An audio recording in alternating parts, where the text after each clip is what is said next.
Paranoid in my butt. Check this out. This right here, about a year ago, I seen this. It was a little bit white thing up inside there. That's, ladies and gentlemen, they wiretapped my house. They wanted to hear what I was talking about. They want to know if I'm going to be a mean douchebag. Well, yes, I am.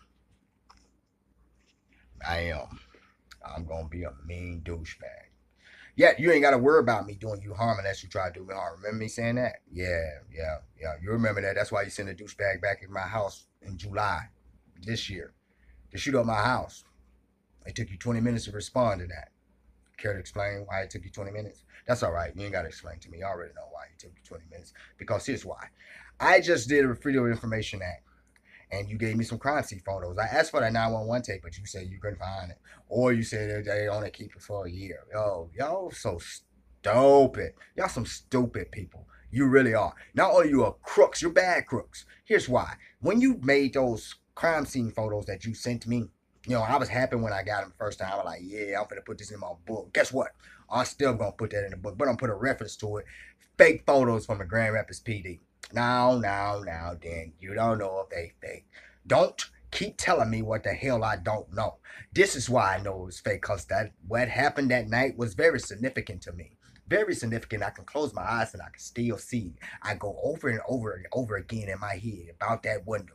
Here's why that window was so significant to me. Because before that window shattered, I had no idea what was happening. So what happened, what I seen when that window shattered, you trying to tell me that the photos that I'm seeing of the window that you say is her back window is the same window when I know it's not the same window. I don't remember her having a window left.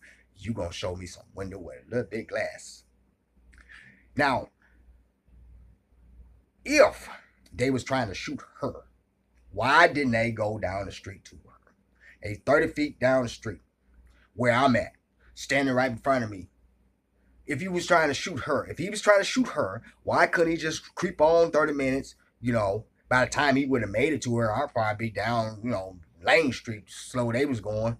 So I wouldn't have had nothing to do with what was going on back there. But if he wanted to shoot her, how come he didn't go down there to where she was? Why'd he stop beside me? Okay, check this out. Walking down the street, minding my dang on business, trying to catch the stove before it closed. Now, after I walked through her and her 17-year-old daughter, while they pulled up at the house on the corner, I kept walking. Then I looked up and I seen a raggedy SUV. Now, something had prior to that I should, but it's in my book. You get it in the book. I looked up and I seen a raggedy SUV, Ford Explorer, with either a mirror or something hanging off of it. And I remember saying, they need to go park that because it was going like 2 miles per hour. I don't have a car, ladies and gentlemen, and I wouldn't drive that. You might as well walk. But he had a car, and I mind my business. I kept walking. Then I started hearing something.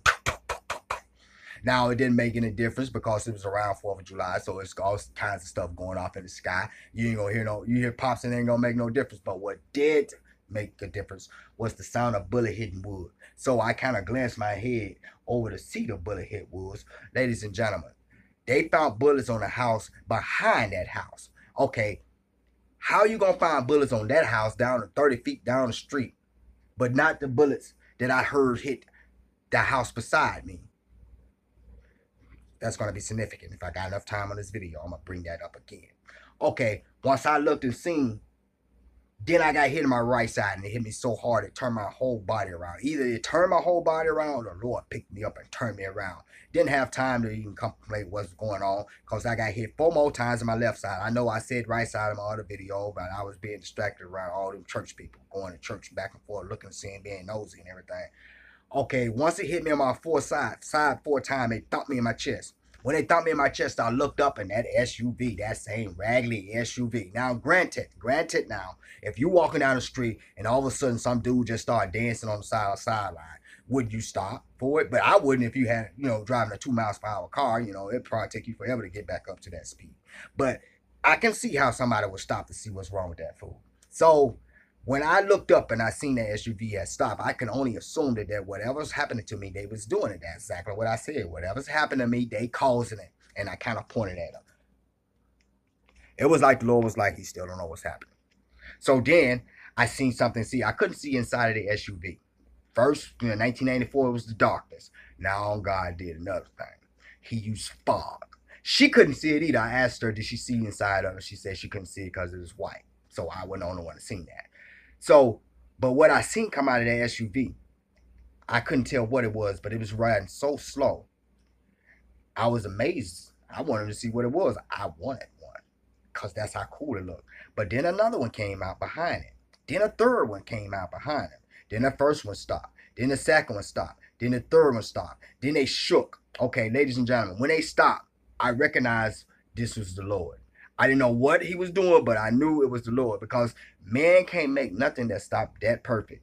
Man can't make nothing that go that slow, but I know man can't make nothing, not even a drone.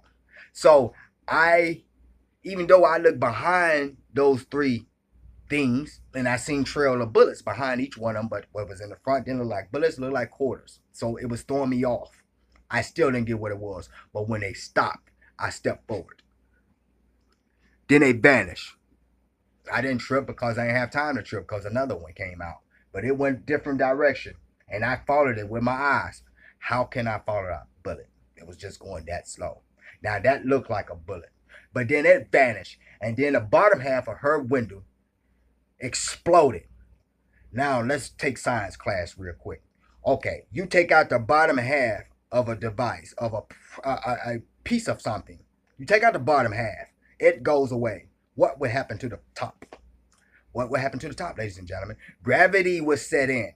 It fell out of its tracks. That's what I remember. Can't nobody take that one from me. It fell out of its tracks. It hanged a few seconds, and then it dropped and exploded on contact on the pavement. What they see in that photo was a little bit shattered in the middle of her window. All that window left.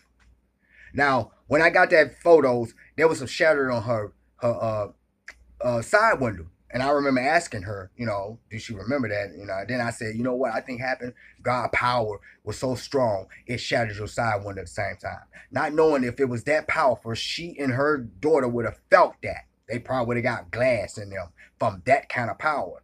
No, that wasn't even the same photos. They took some more photos. After I went and filed the Freedom of Information Act, they didn't even have no police report. I can almost bet you they ain't got no police report. That's why I got a Freedom of Information Act for that police report. So I'm almost sure they're gonna rush up some bull crap. It ain't gonna be for real. It's gonna be a whole bunch of nothing. Because they ain't been reported, they ain't been investigating this because they want this crime to go away. They want this crime to go away. It ain't going nowhere. Because I ain't dead. And until the last day I breathe, you gonna go to prison for this? I doubt it. So they came back, they set up fake photos, they shot up that house, they put 3 bullets on that house. See, here's the thing. Remember what I said about the bullet that was shooting at the house beside me? How come you didn't find bullets on that? I heard bullets hit that. How come you didn't find bullets on that? And I walk past that house every day. Every time I walk past it, I'm looking for bullets. I ain't see no bullet holes. But you didn't find bullets there, but you found bullets down the street. Okay? You trying to tell me, you trying to make it look like they was trying to shoot her instead of me. They're trying to take the hit off of me and onto her because they know if they investigate the hit on me, everything that I'm saying, you will have to investigate. So put it on her. It's common, on that side of town. It's common for somebody to get shot up. It's common for a New York. Okay, here's my good one. Okay. So you telling me, she told me that she don't have any beef for nobody. So you telling me that Captain J's is hiring somebody to go shoot up New York Fried Chicken delivery drivers? I mean, what else could it be? Come on, break it down to me. What else could it be? Who else?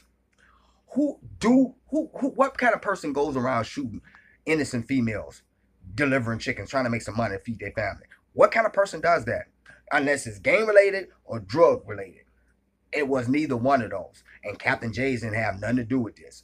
This was the man that's trying to kill me. Kirby vacuum cleaners tried to kill me. Cecil Cortez, Andrew Cortez, Darnell, or Jerome, whatever his black name, and a cool black dude with the Kango that worked at Noble Industries, used to be CISO Incorporation. They hired Ernest Gibbs to kill me. Ernest had Natasha drive, and Natasha was the driver, and Ernest was the shooter. See, I didn't know why Ernest would want to do that. Why would Ernest do that? So that's when I seen Ernest a few seconds, about a minute earlier before that shooting, I gave him the ice cube because he was sitting at the intersection and he wasn't turning.